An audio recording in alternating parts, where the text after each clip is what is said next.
Hello. I am Andra Annette, and welcome to Healing from the Inside Out. So tonight I have a really special guest for you, girl after my own heart, Elicia Ybarra. I'm pretty sure I didn't say that right, but we'll have her reiterate. So she spent 20 years in martial arts, and she's empowering women now to um, really helping them learn how to protect themselves and also resilience. So I'm a big fan of this. So she's at a martial arts level of master at this stage of the game in Taekwondo and Hapkido, and she's experienced some abuse in the industry, and now she wants to help women really identify abuse and set boundaries. And it's really emotional intelligence and technical skills. It's very in-depth stuff that she's helping with out here. So please help me welcome Elicia Ybarra. Hi. Hey, thank you so much for having me. I'm so glad to have you. Truth be told, I totally botched your intro. I'm sure there's like so much in there that I missed. You have a lot going on. You've spent like 20 years really like dedicating yourself to the craft, and I love that you took the time and invested in yourself. And it's not an easy craft. I dabbled in it as a youngster, so so. But you've taken that experience and turned it into something positive. So self-defense is something all women should know, especially in the world as we know it today. But it also does teach that mental focus that so many people are lacking today. And we got so much going on social media and everything else. So what made you make that switch to really doing it more for yourself? Because you're the founder of Pretty Hands, Hard Punches, right? So I like Yes, that. Very cool name. thank you.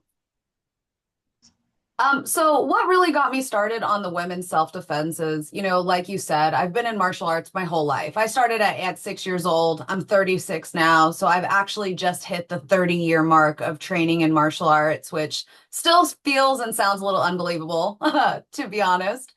But what I realized was that in my youth, my early adolescence, even though I was very physically able to defend myself, I could kick, I could punch, I could fight. I was probably one of the meanest fighters in my school, even at a young age, a very small stature. I'm only 5'2".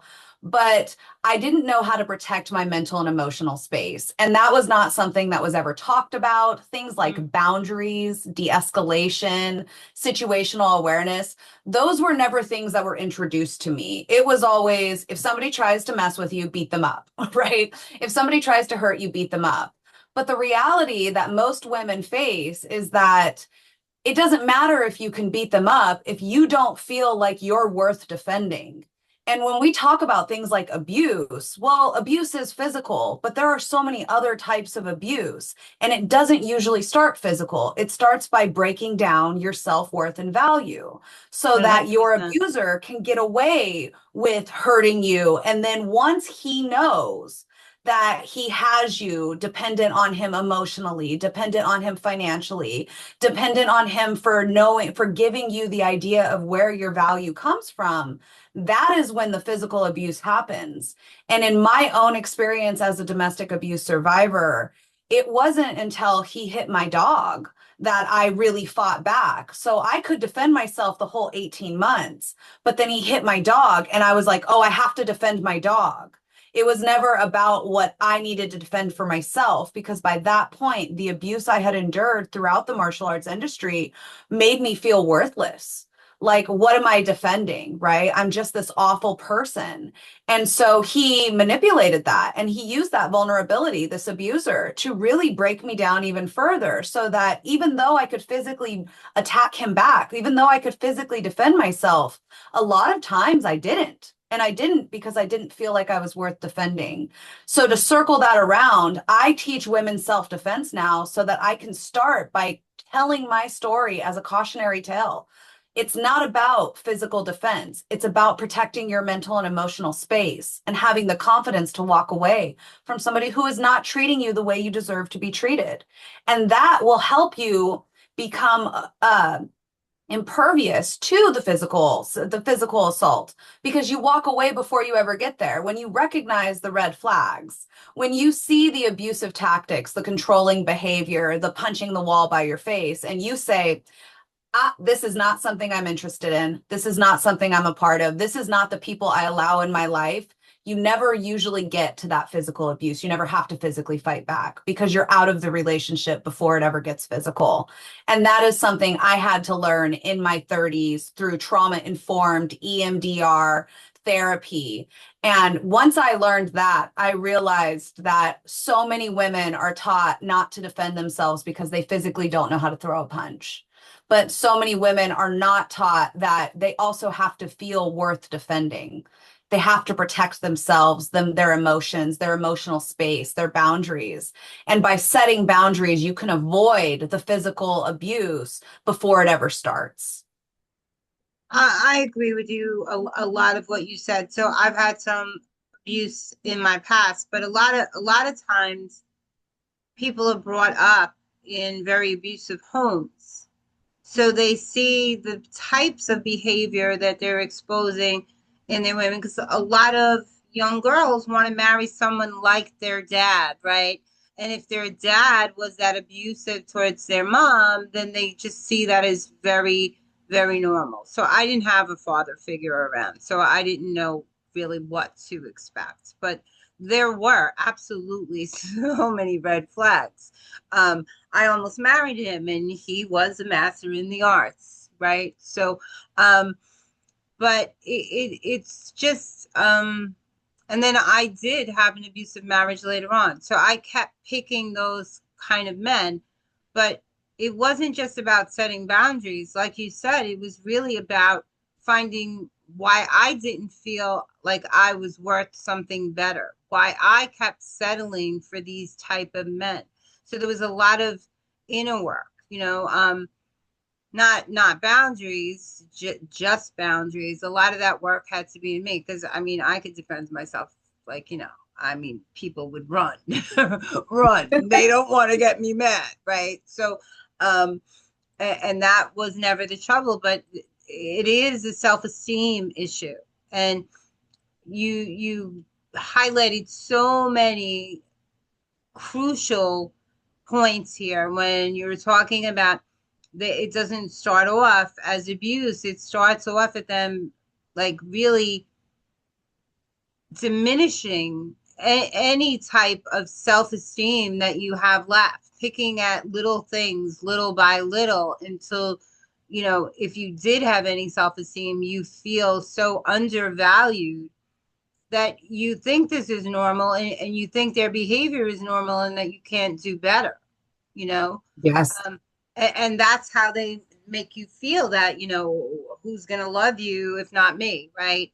And I think teaching people that emotional intelligence is probably more important than any other aspects, right? So they can see Yes. them coming, you know, um, because they will keep picking the same kind of men, you know. One thing, one thing that I always say to my students, and I'll actually say this to you too, because we always talk about, oh, I have bad taste in men, right? Like it's a joke. Everybody talks about it. Oh, you have horrible taste in men. But what I always say is, a lot of people will be like, well, what red flags are you attracted to? But it's not that. It's what abuse are you comfortable with? And you Yeah. have to ask yourself that. Where is my comfort zone? For me, because in martial arts, I was in a very male dominated industry. I really was at the mercy of a lot of men who didn't have my best intentions for heart. I was groomed by my instructor from 13 to 16. When I moved down to Southern California, I was immediately hooked up with the boss's son, where it was all about me pleasing his son. It had nothing to do with me trying to have my own dreams, goals, and ambitions. It was more about staying quiet and keeping the men around me happy in this industry. And what I found was that In order for me to do that, I had to completely lose my identity. But I found comfort in that abuse. It was a comfortable feeling for me, not in terms of like, oh, I get a cozy blanket and I'm reading my favorite book. In terms of, I grew up in a chaotic home. My dad, I was always trying to please him. I was always trying to make him happy. And so when I looked at these older men, the comfort was trying to please them. It was trying to make these men happy the same way I was always trying to make my dad proud of me.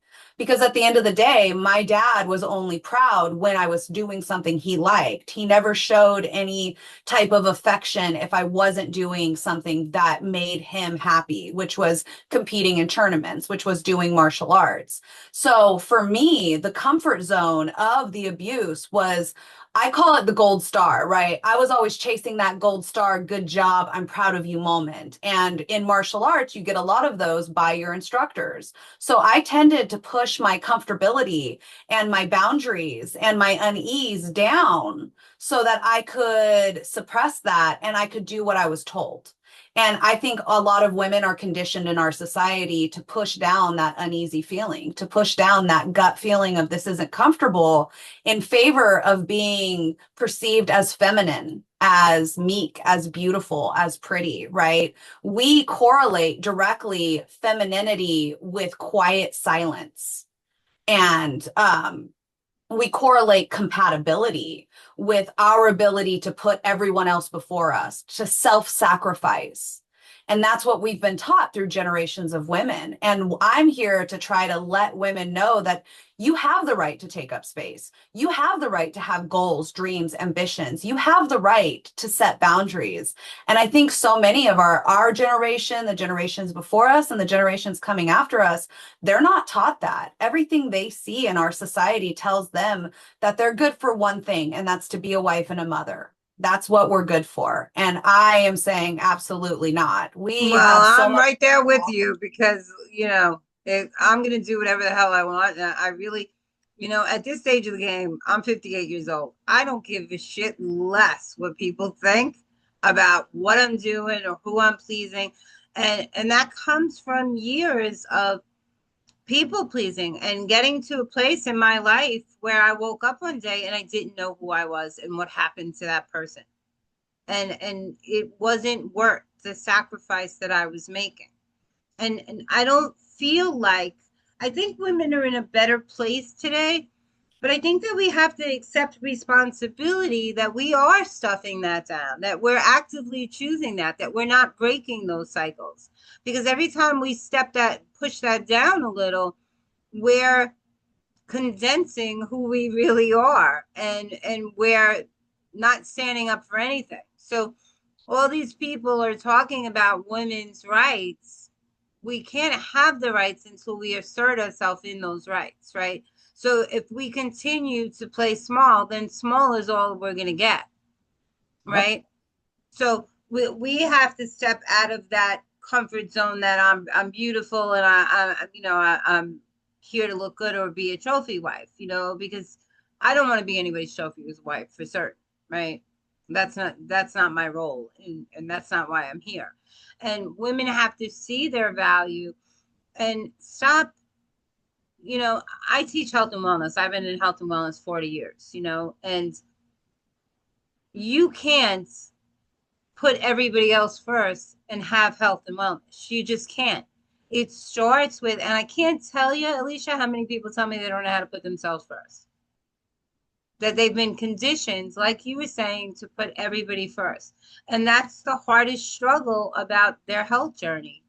It's not the exercise, it's not eating or preparing meals or any of the things they think they have an issue with. It's putting themselves first Yeah. and feeling that value. And when they can start to understand that they are a better mom, they are a better wife, they are a better employee when they do put themselves first, then that shift is possible. And they little by little learn how to put themselves first. But they have to want to see their value first, So there's a lot of people out there feeling very low self-esteem right now. You know, that's pretty obvious on social media when you scroll up and you see some of these people out there, just some of the things they're exhibiting, you know, are not like signs of them respecting themselves to begin with, right? But they just need to be seen and they don't care how they look or what they do, or and that need to feel validation cuts to the heart of how insecure they are, right? Oh yeah. So we have our work cut out for us as women, for sure, for sure. One thing I always say, and I tell all my students this, and I tell it when I'm talking to people, when I'm public speaking, is that self-confidence and self-esteem is self-defense. Because when you feel confident in yourself, when you have self-esteem, you just don't put up with that shit. You're like, you're not talking to me that way. I'm out. Like, I'm not dating you. You don't put the rose-colored glasses on and try to figure out what's wrong with you as to why this person's treating you that way. You're just like, this is my line. And if you cross it, you're not in my life. So decide wisely. And I think that with social media, especially for young women, we have essentially allowed social media to turn us all into objects in this fake internet world that nothing is real. You know, there's filters and there's AI and there's all of these things. And you have this next generation of young women and women our age and women older that are looking at social media and they're trying to keep up with these media influencers. You know, I was just watching a reel actually, which is kind of funny, about like over the top birthday parties on for influencers where they're spending 15, $20,000 on their 2-year-old's birthday. And I'm like, for what? It's not for the 2-year-old. I can guarantee you that, because the 2-year-old No, just wants to play in it's a absolutely bounce not. house. It's for the people that they want to impress, which is all of their followers. And that's one of the things that we need as women. We need to take a step back and we need to look in the mirror and we need to say, you know what? I don't really care what these other people are doing online. I'm just going to do me. I'm going to be me. I'm going to do what makes me happy. I like to go hiking. I post a little bit of hiking stuff on my social medias, right? But I'm not doing it so that I can have the perfect reel for the perfect view for an audience. I'm doing it because that is something that I find passion about. And so often we're not doing things for ourselves when it comes to social media. We're doing things that are on trend for the likes. And that is extremely detrimental to our mental health because But even imagine you the put all that time. But even well, I posted a reel today with my picture in a man's voice. and I said, this clearly isn't me. It's my message. But these are the kind of things you can do with AI. But and it looks just like me because I use my picture to create it, right? So but I'm not trying to be anybody else. I'm perfectly comfortable in I mean, because AI does have big advantages. It does cut your time in half. But um I'm perfectly comfortable in my skin with who I am. It took me a very long time to get to this place in my life. And I'm not giving it up for anybody at this stage. But I think because of all the fake things that you were talking about, people that might not be doing so well, there are a lot of people that don't really have anything, you know, they have nothing at all. And then they look at people like that and they feel like they're failing. And I think we're sending a very bad message to society that you have to live in a special house or be in a special place in your life or make a certain amount of money to be of value. And that we keep raising the bar for outside validation, you know, and it's not attainable anymore, you know. So instead of spending all that time looking outside, they need to reflect on where they want to be and start on that path. And it's a really sad message that we're sending to our kids. We're also telling these kids that they don't need to go to college because they can go to social media and people are telling them that they're going to make $50,000 their first week, and you and I know that's not true. But this is the message that they're putting out there. So we're setting a very bad precedent for our future generation, both men and women. You know, Oh, absolutely. And the algorithms, they go emotional triggers, right? What are you going to interact with? So the more negative the post is, the more interaction it gets, which means the more push it gets from the algorithm. And that's something that the social media companies directly control. They choose to let the negativity, they choose to let specific things go viral because they know that it's going to make them more money on ad revenue. And I mean, I think we are at a time where we're at a cusp of we need to decide as a society, are we going to allow social media companies to really control the narrative of our lives? And that's pretty much what happens. I mean, I follow trends on social media too. Like I did the name trend. I just posted a video where it's like, government calls me Elicia, my son calls me mom, right?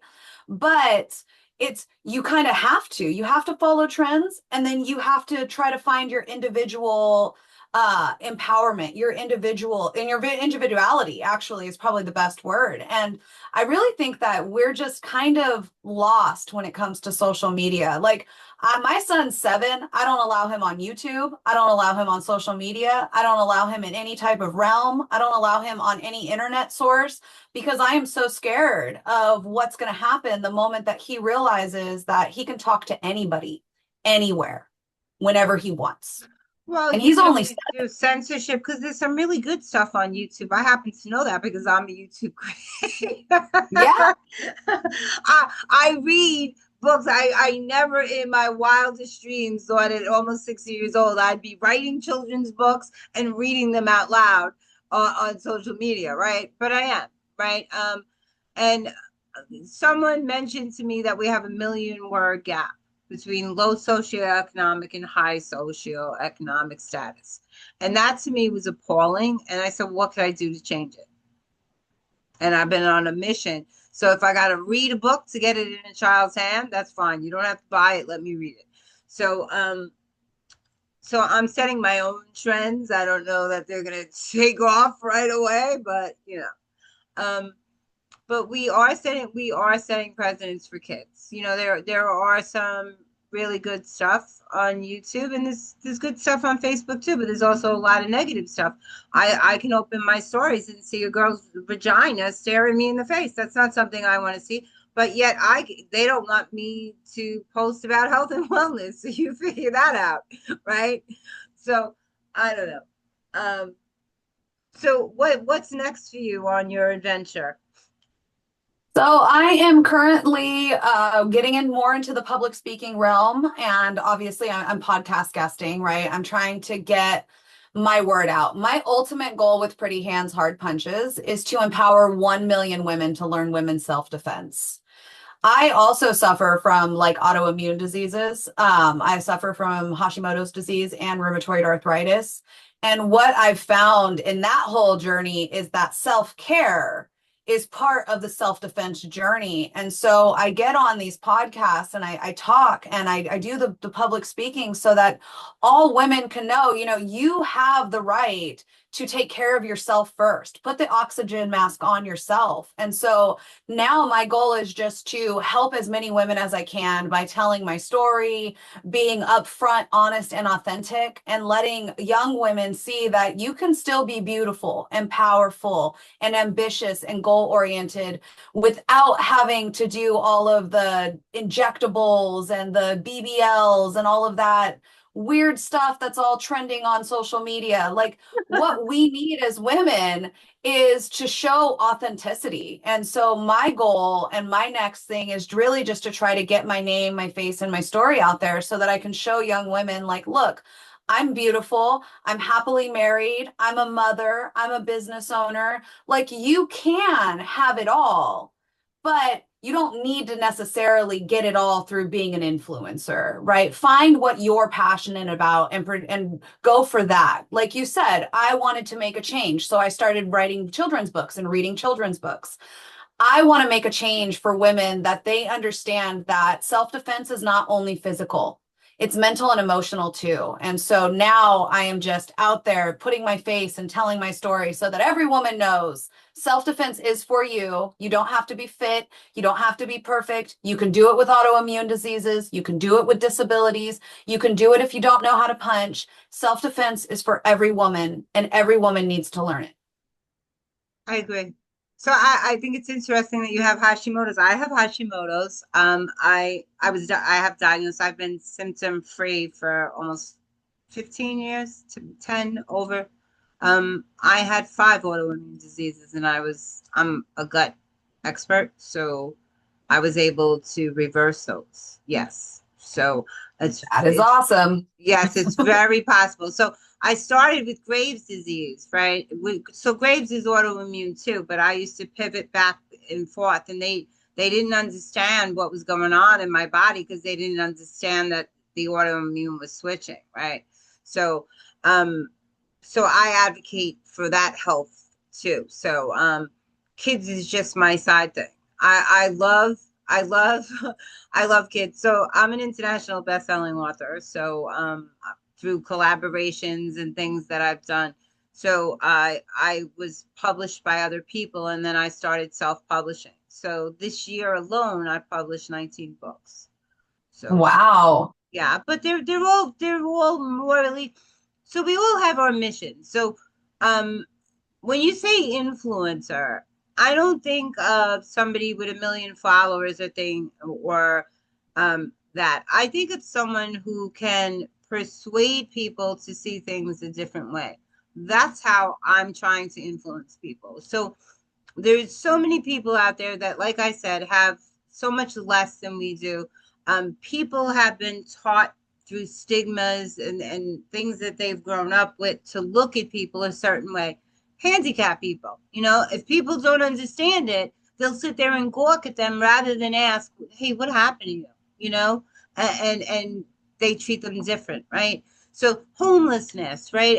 It's people think that everyone that's homeless has a mental health issue, right? Even though it's difficult what they're going through, that's not always the case. So I wrote a book, a children's book on homelessness, The Owl Without a Tree. So to help people change their minds about homelessness, maybe someone's just down on their luck, and we need to embrace them as a community and help them rather than stigmatize them. So things like that. I did something on adoption, foster care, because in my world, I want everybody to feel valued, right? So that's the space I'm trying to create. Health is always going to be part of my life. So I find that I'm spending more time creating these type things than actually out there teaching health, because I spent 40 years teaching health. I do it every day, right? So, but this is a different kind of health, because I think that, I mean, health is mind, body, soul. You know that, right? So, but I think a lot of people's emotions are being damaged because of the trends that have been set.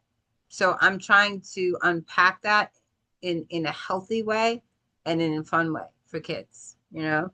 I Um, love that. I think that yeah, we need more diversity when it comes to helping young children learn about the world. yeah. Know I grew up in a small conservative town. I learned about the world from my dad. That was it, right? Like, and I didn't learn very good things about the world from my very angry father. And I think it's good. I mean, that's the type of influencers that we need. When I say influencer, I usually think of it more on a negative connotation of like somebody whose only job is to try to sell you things, and they don't really care about what the things are. They're just trying to make a profit off their Amazon affiliate link. Like when most of people think of influencer, they think of the TikTok shop mom that's like cleaning her house and trying to get you to buy Scrub Daddy. Uh, Mhm. I watch cleaning videos, so I actually watch those. I'm Yeah, guilty I of do it. too. I like them. But I think you and I, we when we speak about influencing, we speak about having an expertise and using that expertise to influence the world in a different way. I want to change, my goal for 1 million women is to simply change the mindset of how we look at self-defense. We when I ask my students, what do you think of when you think of self-defense? The first thing they say is pepper spray. The second thing they say is a gun. The third thing they say is an MMA fighter. Those are the three things that people think about when they think of self-defense. They don't think of boundaries, situational awareness, language, tone, posture, They simple don't think of physical. self. They don't think of self. When No, you think of not at all. And self-defense, or they think of most like people don't Black think of Widow. self. Yeah. Yeah, it's self-defense. They only think of the defense part. And that's because that's what we've been taught. We've been taught self-defense is only the physical reaction to an attack. What do you do if he chokes you? What do you do if he grabs you? But we as women are already at such a physical disadvantage that we're in way more danger once he chokes us or grabs us. If we can get out of that dangerous situation before it ever gets to physical, it is 100 times more powerful to walk away from the table than to sit at the table as it's being flipped and try to protect yourself. And that's what my goal is. That's what I'm trying to influence the world on is self-defense isn't all physical. Some of it is you have to know some basic where to hit, who to hit, how to hit. But a lot of it is internal. You have to know that you're worth fighting for. You have to look in the mirror and say, you know what? I'm a badass bitch and nobody's going to mess with me and nobody's going to mess with my boundaries. And the moment that you do that, you walk different, you talk different, and you allow different people in your life. You walk away from the ones who don't treat you the way that you know you're worth treating. And that's powerful. That's where empowerment comes from. That's what true self-defense is. Okay, so one last question, because I have another show right behind us. So if someone wanted to get in touch with you, how's the best way that they could reach out to you? So my website is www.prettyhandshardpunches.com, and I am across all social medias at Pretty Hands Hard Punches. Luckily, my handle is fairly unique, so it's pretty easy to get on all the social medias. Okay. Well, I want to thank you so much for coming on today. I could talk to you forever, but someone booked another show. So, um, Yeah, absolutely. but it was great. And, I have so many other shows. You're welcome to come back and visit with us and talk anytime. I think this is something very special that you're doing, and I think people really need to hear it. Okay. So, guys, I want to thank you so much for tuning in tonight, and I hope you have a great evening. Take care. Have a good night. See you next time.